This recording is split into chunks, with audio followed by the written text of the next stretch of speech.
बच्चों, आज हम व्याकरण का ही अगला टॉपिक देखने वाले हैं जो हमारे भाषा में महत्वपूर्ण होता है।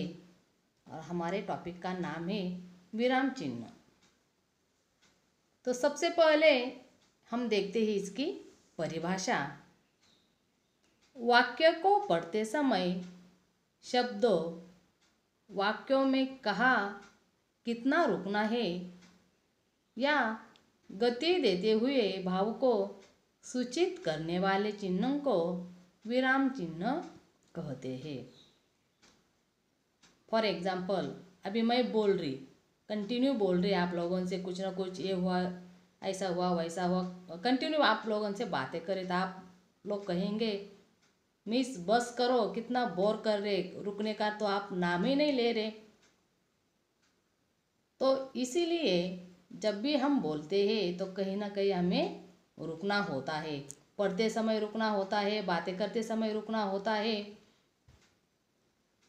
तो पहले हम देखते हैं प्रमुख विराम चिन्ह और उनके प्रयोग, यानी उसमें से पहला है पूर्ण विराम।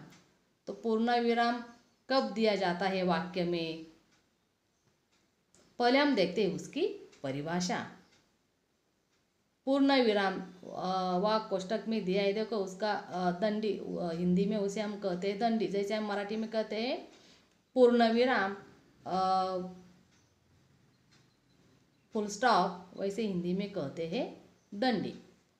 वाचन करते समय जहाँ वाक्य समाप्त होता है वहाँ पूर्ण विराम लगाया जाता है। देखो बच्चों, जब भी हमारा वाक्य पूरा पढ़ते समय या बोलते समय जब भी हमारा वाक्य पूरा होता है या समाप्त होता है उस वक्त एक विराम चिन्ह लगाया जाता है। तो पहला उदाहरण हम देखते हैं, वे मेरा मूल्य समझते हैं,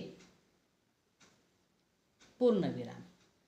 दूसरा, जौहरी ने हीरा खरीदा, पूर्ण विराम, वाक्य हमारा समाप्त हुआ है। तीसरा भी उदाहरण देखते हैं हम, शकुन ने स्वप्न देखा। और चौथा उदाहरण है, उसकी इच्छा पूर्ति का यह अच्छा मौका था। ये हुआ पूर्ण विराम, यानी संक्षेप में हम यही कहेंगे, वाचते समय जब हम रुकते हैं या जब हमारा वाक्य समाप्त हो जाता है उसे विराम चिन्ह लगाया जाता है।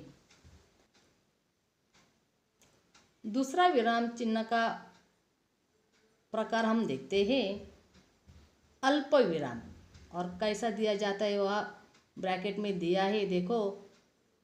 तो पहले हम देखते हैं इसकी परिभाषा, या अल्प विराम कब दिया जाता है, वाक्य में जहाँ थोड़ी देर रुकना पड़ता है वहाँ अल्प विराम का प्रयोग करते हैं। तो देखो बच्चों, वाक्य में जब हम थोड़ी देर रुकना चाहते हैं या हमें रुकना पड़ता है उसी वक्त ये अल्प विराम का प्रयोग करते हैं।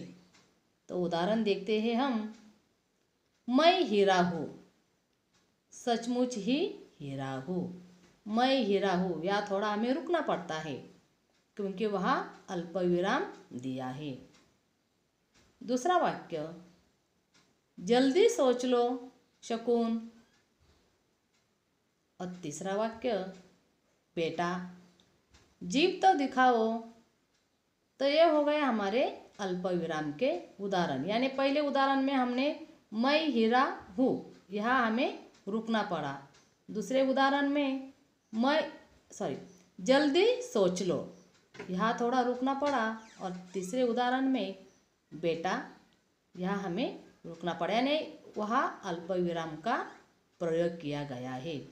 तो बच्चों, आज हमने विराम चिन्ह की परिभाषा देखी है और विराम चिन्ह के दो भेद भी देखे हैं या प्रकार भी देखे हैं। उसमें से पहला हमने पूर्ण विराम और दूसरा अल्प विराम, यह आज हमने देखा है।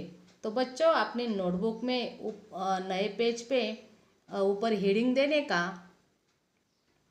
अगला टॉपिक का विराम चिन्ह और उसकी परिभाषा लिखने की। और आज जो हमने ये 2 भेद उसके देखे हैं या प्रकार देखे हैं वो अपने नोटबुक में लिख लेने के।